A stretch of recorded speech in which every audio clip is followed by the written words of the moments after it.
IT शेयरों में थोड़ा सा बैकफुट था, लेकिन मिला जुला था। कुछ सेलेक्टिव स्टॉक्स में खरीदारी थी, बाकी शेयरों में बिकवाई थी, लेकिन आईटीसी में खरीदारी थी और almost market cap 6 lakh crore पहुंचने वाली आईटीसी की नए ऑल टाइम हाइस पर ये स्टॉक पहुंच गया। इसके अलावा अच्छी मूव आज देखने को मिली सेलेक्टिव एफएमसीजी के साथ साथ सेलेक्टिव हैवी वेट्स में। इसमें रिलायंस इंडस्ट्रीज़ लास्ट आवर एक ज़ोरदार तेज़ी, वो एडजस्टमेंट था क्योंकि कंपनी का स्टॉक कल एक्स हो जाएगा फाइनेंशियल कारोबार, जियो फाइनेंशियल कारोबार में।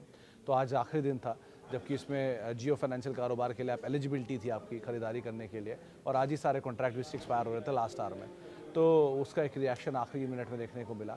बैंकिंग शेयरों में खरीदारी थी, 0.5% के आसपास की बाइंग थी। Buying Bajaj finance, Bajaj Duo या फिर एचडीएफसी साइड पर थी। मेटल में बाइंग थी, बहुत नहीं, लेकिन हाँ थोड़ी बहुत खरीदारी वहाँ देखने को मिली। ऑटो आज फ्लैट बंद हुआ।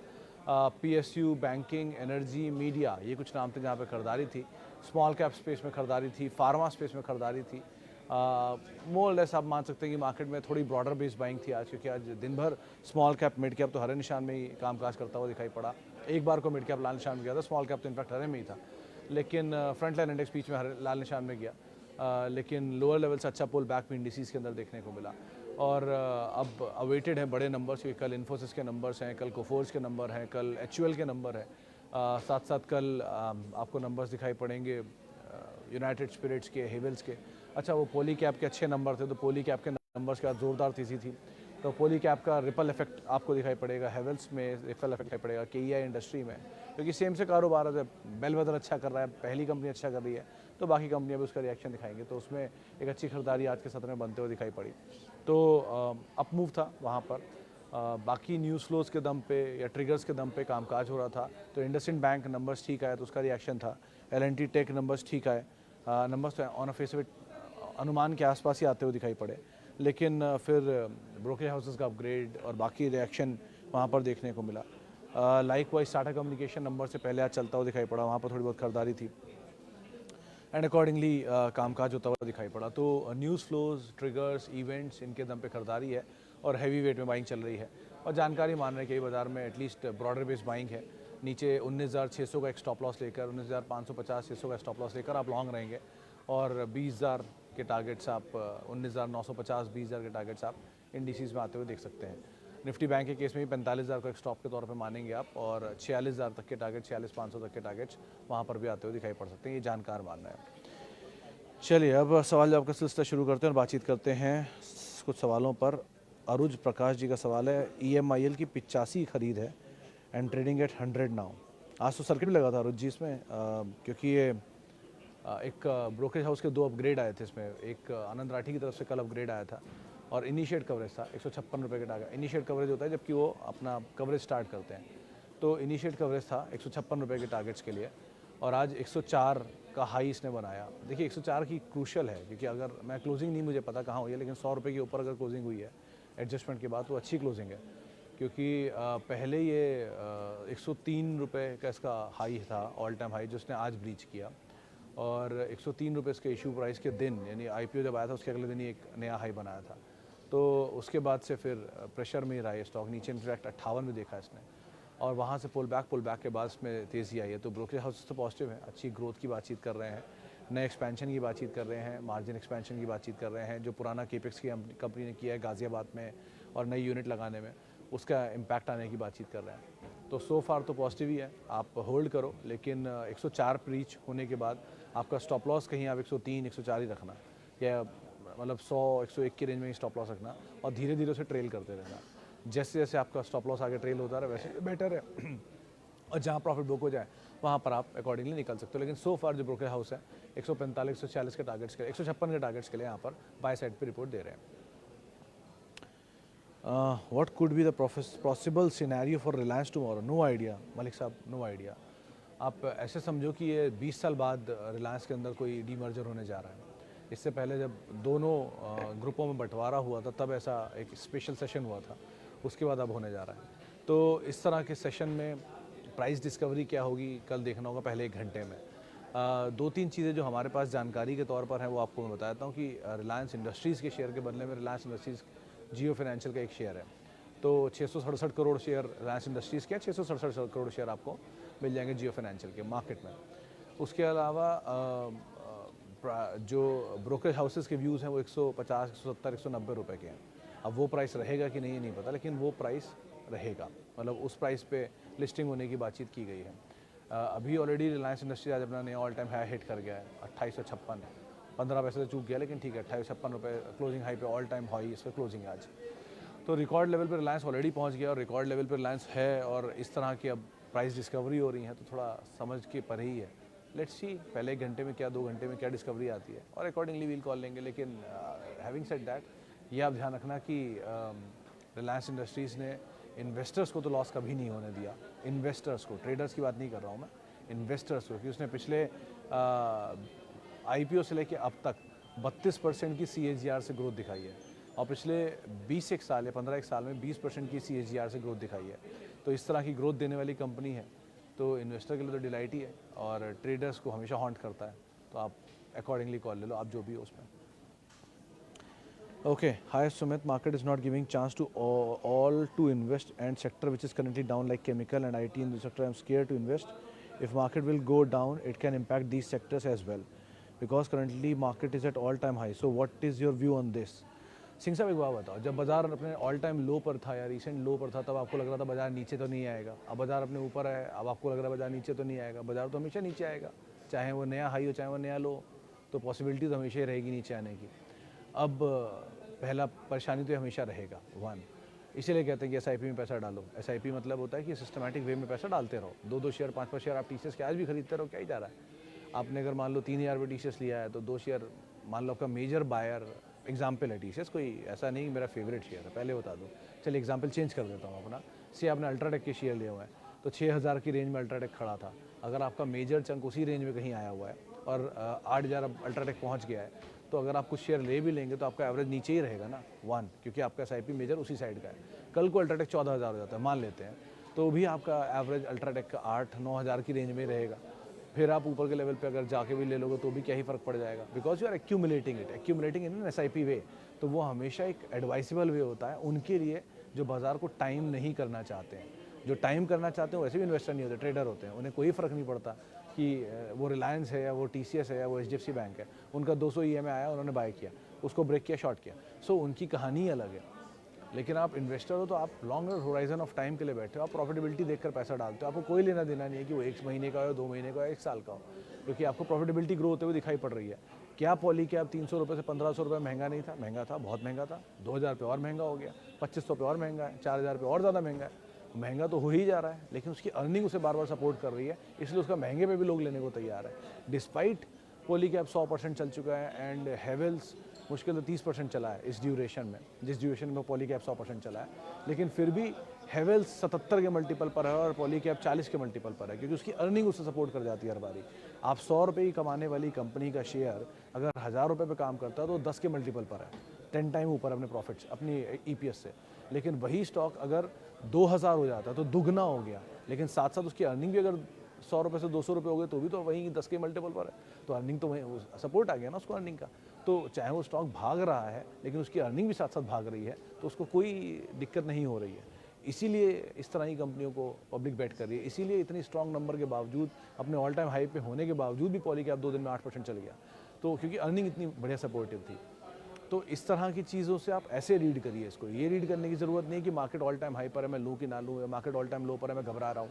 घबराहट तो हमेशा ही रहेगी सर, ये रिस्क, प्रोबेबिलिटी ऑफ लॉस हमेशा रहेगा आपके साथ। अगर आप बाजार में उतरे हो तो रिस्क तो रहेगा ही, ऑब्वियस सी बात है, वरना मत उतरो।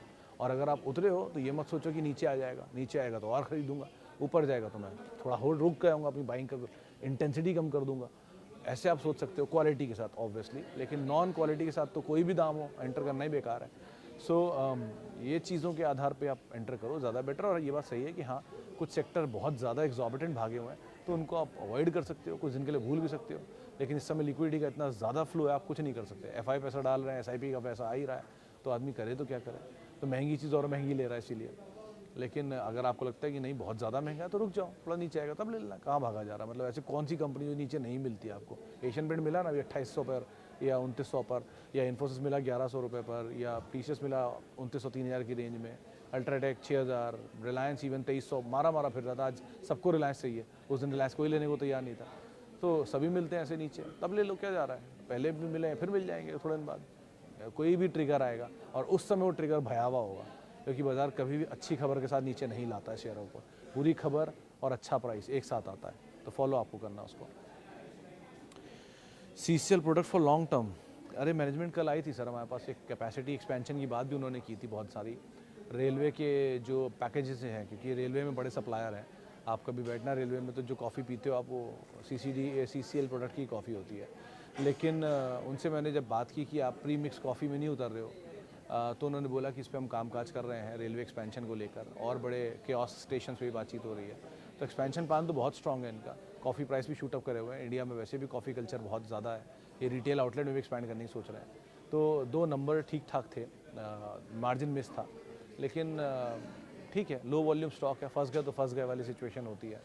तो आप देख लो, लार्जेस्ट वैसे कॉफ़ी प्लेयर जो है इंडिया में टाटा कॉफ़ी है, तो अगर आप चाहते हो टाटा कॉफ़ी फर्स्ट सेकंड है, CCL छोटा सेगमेंट है, मोमेंटम में रहेगा, और वैसे भी कमोडिटी बेस्ड है, तो कमोडिटी का बैकअप इसमें हमेशा चाहिए होगा आपको। कमोडिटी के बैकअप के बाद ही चलता है, कोई भी कमोडिटी बेस्ड स्टॉक या सेक्टर जब तक कमोडिटी का बैकअप नहीं मिलेगा नहीं चलेंगे। तो आप उसको अगर रीड कर पा रहे हो तो बहुत अच्छी बात है। वोल्टास में क्या किया जाए लॉन्ग टर्म के लिए? सर ऐड कर सकते हो नितिन जी, थोड़ा थोड़ा ऐड कर रही है आप नीचे के लेवल पे, कि स्टेबल हो जाए, वहाँ एंटर करना ज़्यादा बेटर है। अभी थोड़ा कंसर्न रहेगा इनको इस बारी, क्योंकि वो बारिश बहुत लंबी रही है, नॉर्थ में इतना डिमांड आया नहीं है, लॉयड के नंबर भी वीक आने की बातचीत है, इसीलिए तो थोड़ा सा सबड्यूड रहेगा। लेकिन नीचे कहीं स्टेबल हो तो वहाँ पर आप एक बार को ऐड कर सकते हो, क्योंकि मिडिल ईस्ट से इनको अच्छे ऑर्डर आते हैं और वहाँ काम काफ़ी हो रहा है। सो उसको आप अदरवाइज़ देख सकते हो। और रही बात आपकी ये दूसरे सवाल की कि जियो फाइनेंशियल सर्विसेज NBFC है टेलीकॉम, ये सर NBFC है। रिलायंस के अंदर बहुत सारे छोटे छोटे बहुत सारे बिजनेस बाकी हैं, और उनमें से एक बिज़नेस आप अब ये देख रहे हो जिसका जिक्र भी कभी नहीं उठता था, वो है जियो फाइनेंशियल। और ये 150 से 200 रुपये सेंट्रम, जेफरीज, इनकी तरफ से एक आंकलन है कि ये शायद इतने का दाम होना चाहिए स्टॉक का। ओके, CCL में हम बात कर चुके। इसके अलावा राजेश एक्सपोर्ट कैसी कंपनी है? निक्स सर, अगेन आप मेरी याददाश्त में आप पहले स्पेंसर और इंडिया बुल्स में हाथ जला चुके हो, मेरे ख्याल से अवॉइड ही करो, ज़्यादा बेटर है। जेम्स एंड ज्वेलरी के लिए always Titan, best is Titan, despite वो महंगा है लेकिन स्टिल क्वालिटी इज टाइटन 1। 2, अगर आप फिर भी देखना चाह रहे हो थोड़ा रिस्की बेट ले सकते हो तो ये सेनको और कल्याण हो सकते हैं एक बार को, बट अगेन कि ये हाल के IPO हैं, तो ज़रा वो रब ऑफ निकल जाने दीजिए IPO का, और 1 साल की सप्लाईज, 1 महीने की सप्लाई, 6 महीने की सप्लाई निकल जाए तो एक बार को फिर भी देख सकते हो।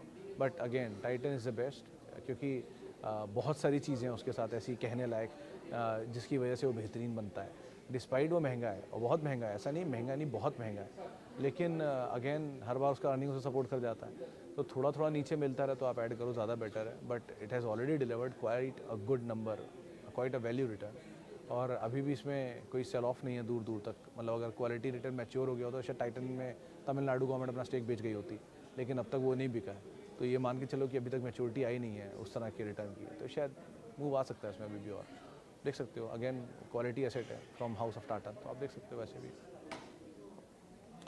Stocks like Aavas, NBFC will benefit only when interest rate go down so that they regain their high levels. Anil ji देखो, इसको ऐसे समझो कि बैंक्स के केस में जब ब्याज दर बढ़ता है, और मतलब ये लोग क्या खाते हैं, ये लोग स्प्रेड खाते हैं, लोन पैसा उठाने से और पैसा देने तक के बीच का, यानी कि ये लोग जो पैसा लोगों से उठाते हैं डिपॉजिट्स के थ्रू, एडवांस के थ्रू को बांटते हैं, तो ये बीच का जो स्प्रेड होता है उसे खाते हैं। उसके बीच में इनके NPAs आ जाते हैं कि जिनसे पैसा इनको दिया है वहाँ से पैसा आया नहीं तो NPA हो गया, तो ये तो बैंक्स की बात है। तो इनके लिए वो NIM इनका बेटर साइड पर होता है, जब क्योंकि लोन जो पैसा लेते हैं, मतलब जो FD पे पैसा रखा है वो साल के एंड में मैच्योर होने आएंगी, तो उनको पैसा देना है अगले साल, लेकिन हाउसिंग लोन जो है वो तुरंत बढ़ जाता है, तो इनके लिए पैसा आने वाला पैसा जल्दी बढ़ता है ब्याज दरें बढ़ते केस में, और देने वाला पैसा दूर से होता है। अब हाउसिंग फाइनेंस कंपनियां या जो NBFCs होती हैं उनके लिए क्या होता है, ये कहीं से पैसा उठाते हैं, ये खुद तो पैसा लाते नहीं, इनको डिपॉजिट लेना तो अलाउ नहीं है, तो ये क्या करते हैं, ये लोग पैसा उठाते हैं बॉन्ड्स के थ्रू, G6 के थ्रू, तो उनको हायर यील्ड पे पैसा मिलता है, तो वो कॉम्पिटिटिव नहीं रह पाते हैं इसलिए बैंक्स के सामने, लेकिन उनकी रीच अच्छी होती है, पेनिट्रेशन स्ट्रांग होता है, प्रोडक्ट इनोवेटिव होता है। अब कंज्यूमर ड्यूरेबल पर किसी सरकारी बैंक का लोन नहीं होता, लेकिन बजाज फाइनेंस का है, या कपड़ों पे भी देते हैं इवन वो, तो इसलिए ये इनोवेटिव प्रोडक्ट्स और का बेनिफिट या हायर पेनिट्रेशन का बेनिफिट ये लोग पा लेते हैं। तो जब तक हायर साइड पे ही हैं ब्याज दरें, तब तक के लिए तो थोड़ा सा प्रेशर रहेगा, लेकिन क्योंकि जिसकी आप बात कर रहे हो वो अफोर्डेबल हाउसिंग के अंदर है और लास्ट के 2 क्वार्टर की ये रीडिंग है नंबर्स की या 3 क्वार्टर की ये रीडिंग है नंबर्स की कि जो भी माल बिका है वो प्रीमियम साइड पे बिका है, जो 10 करोड़ प्लस के घर मिले हैं या 20 करोड़ प्लस के घर बिके हैं। तो क्योंकि वो हायर साइड की प्रीमियम मकान बिक रहे हैं तो अफोर्डेबल हाउसिंग वालों के लिए उतनी डिमांड नहीं आ रही है। सो अगर इन्फ्लेशन थोड़ा सा नीचे आया और इंटरेस्ट रेट थोड़ा सा नीचे आना शुरू हुआ तो अफोर्डेबल के अंदर पिकअप आना शुरू होगा और अफोर्डेबल में पिकअप आता है तो अफोर्डेबल हाउसिंग वाली कंपनियों के लिए भी अच्छा ट्रिगर बनेगा।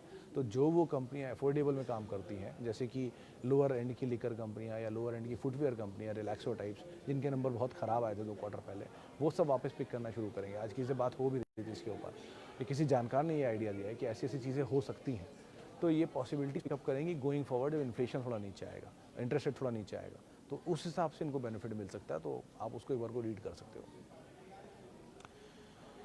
मेरी HDFC बैंक कोटक की एवरेज 10% नीचे की है बट स्मॉल क्वांटिटी थी, but I want to buy more, can I buy? जब आप वांट टू बाय मोर है तो फिर सोचना ही क्या है फिर निक सर, इसमें तो you want bye more, just by more, simple. उसमें मेरे डिसीजन या मेरे स्टेटमेंट से कोई फर्क नहीं पड़ने वाला ना। HDFC bank will remain HDFC bank, 12 lakh crore रुपए का बैंक है। मैक्सिमम से मैक्सिमम सिनेरियो में क्या मानते हो अब 30% घट जाएगा तो 9 लाख करोड़ हो जाएगा वापस, मतलब पूरा HDFC लिमिटेड बाहर हो जाएगा इसमें से, यही वापस सिनेरियो होगा। तो 30% नीचे तक तो मैक्सिमम ऑफ करेक्शन, अब कैप यही खुद ही मान लोगे, इससे ज़्यादा क्या ही वर्स्ट केस सिनेरियो होगा। And like HDFC bank, Kotak Mahindra bank, तो they are quality banks to own, but prices थोड़ी बहुत एडजस्ट होती है, वो आप अपने SIP के थ्रू एडजस्ट कर ही सकते हो। अगर आप कोई भी चीज़ SIP में ले रहे हो या छोटे छोटे स्टैगर वे में ले रहे हो तो वर्स्ट के सिनेरियो में आप उसकी प्राइसिंग एडजस्ट कर लोगे ना। क्वालिटी को लेकर तो आप एश्योर हो ही खुद, अभी तो बोल रहे हो आप लेने के लिए, लेकिन अगर एश्योर हो तो नीचे मिले तो थोड़ा थोड़ा एवरेज कर लो, क्या बुराई है उसमें। So try to get your cost, minimize your cost, maximize your gains. अब मिनिमाइज योर कॉस्ट कैसे होगा कि हमने SIP में थोड़ा माल नीचे ले लिया, और मैक्सिमाइज योर गेन कैसे होगा जब बहुत तेज़ हो जाए तो आप रुक जाओ, बहुत तेज़। तो बहुत तेज़ ऐसे होता है जैसे आपको HL पड़ा, आपने एक्यूमुलेट किया और HL भाग गया ऐसे पागलों की तरह, तो आप रुक जाओ, मत करो कुछ भी उसके अंदर। सो उस तरह की सिचुएशन में आप अवॉइड कर सकते हो, लेकिन स्टैगर वे में चल रहा है तो कोई दिक्कत ही नहीं। अब TCS चल भी गया तो 3000 से 3500 ही तो आया, 10% तो गेन है TCS में, 12-15% गेन है मैक्सिमम। तो किसी फाइन डे 3400-3300 की रेंज में वापस आए फिर ऐड कर लो। Again an example, it's not my favourite. Okay, आगे बढ़ते हैं। और HCL tech and Astral for long term. HCL tech के नंबर तो वीक थे पॉल सर, लेकिन वो वही 1050 का स्टॉप लेके आप आराम से लॉन्ग कर सकते हो उसमें। 1050 इसलिए बोल रहा हूँ क्योंकि वही प्रमोटर बाइंग थी 1030 1070 के बीच में, उसको आप देख सकते हो। एस्ट्रल ऑन द कॉन्ट्री बहुत ज़्यादा चला हुआ है। इनफैक्ट Pidilite इज़ बेटर, अगर आप एस्ट्रल की रेंज में कुछ ढूंढ रहे हो तो Pidilite could be a good name to add on, आप उसको देख सकते हो फॉर लॉन्ग टर्म ऑब्वियसली, क्योंकि एस्ट्रल भी Pidilite के बिजनेस में उतरा है। यानी कि एस्ट्रल वैसे तो पाइप के अंदर है लेकिन वो अधेसिव के कामकाज में भी उतरा है, और Pidilite ऑलरेडी अधेसिव का लीडर है, फेविकॉल के थ्रू, एमसील के थ्रू, और एरलडाइट भी उसके पास है। सो उसका डोमिनेंस है स्पेस में, तो आप अगर जाना चाह रहे हो तो वो एक बार को अच्छा विकल्प हो सकता है। वैसे भी बीट एंड डाउन स्पेस है, थोड़ा ही चला है नीचे से, उसको भी ऐड कर सकते हो। Any mid cap stock that we can add today? Today तो सर कुछ नहीं, अब तो बाजार बंदी हो गया पुनीत जी, ये तो पॉसिबल ही नहीं है। कल के लिए अगर आप कुछ सोच रहे हो तो इनग्रेविया ठीक लग रहा है, फिर वही बोलूँगा 379 का स्टॉप आप देख सकते हो, उसको अच्छा नाम है। 2 फार्मोवा के नंबर तो वीक थे आज, लेकिन देखते हैं वो फार्मा है वो केमिकल है, कैसे नंबर उसकी तरफ से आते हैं। केमिकल के हिमाद्री के नंबर देख के तो लग रहा है पिकअप आना चाहिए। कुछ लोग SW सोलार भी बोल रहे हैं buy, but again close stop loss रखना क्योंकि उसमें ब्रेकआउट जैसा कुछ बना है, तो वहाँ पर कुछ बाइंग हो रही है। रेस्ट अभी आप रुक जाओ क्योंकि हीटेड अप मार्केट है, तो थोड़ा कूल डाउन हो जाए, नंबर से नीचे मिलेंगी चीज़ें वहाँ ले लेना। कोई ज़रूरी थोड़ा ना ट्रेड करना है या पैसा डालना ही है हर रोज़ सवाल आते हैं, रोज़ लोग पूछते हैं, तो इसका मतलब कुछ ना पैसा रोज़ ही डाल रहे हैं ना। तो भाव मत देखिए, आराम आराम से एक्यूमुलेट करिए, जो भाग गया छोड़ दीजिए, कहाँ भाग रहा है उसके बाद बाजार।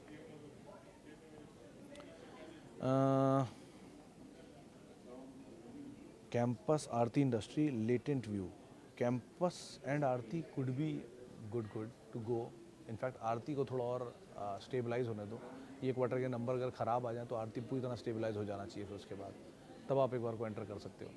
और कैंपस भी ओके कि भाई IPO का माल खाली हो रहा है तो 1 साल तक तो वही सब रहता है, 1 साल निकल जाए IPO में और इक्विटी फ्लोट छूट जाए, उसके बाद एक बार को एंटर करना। लेटेंट से बेटर तो ये दोनों फिर भी विकल्प दिख रहे हैं, लेकिन ऑर्डर में आरती थोड़ा स्टेबल होने के बाद एंटर करना ज़्यादा बेटर रहेगा। चलिए फिलहाल इतने सवालों को शामिल करूंगा। माफ़ी उन सभी लोगों से जिनसे बातचीत नहीं हो पाई, और बहुत बहुत शुक्रिया उन सभी लोगों का जिन्होंने सवाल पूछा। आपसे मुलाकात होगी कल गुरुवार के दिन। आप मेरे साथ जुड़ सकते हैं @सुमित रिसर्च, मेरा ट्विटर, इंस्टा, थ्रेड, यूट्यूब सारे हैंडल हैं। और किसी भी निवेश से पहले अपने वित्त सलाहकार की राय ज़रूर ले लें। नमस्कार।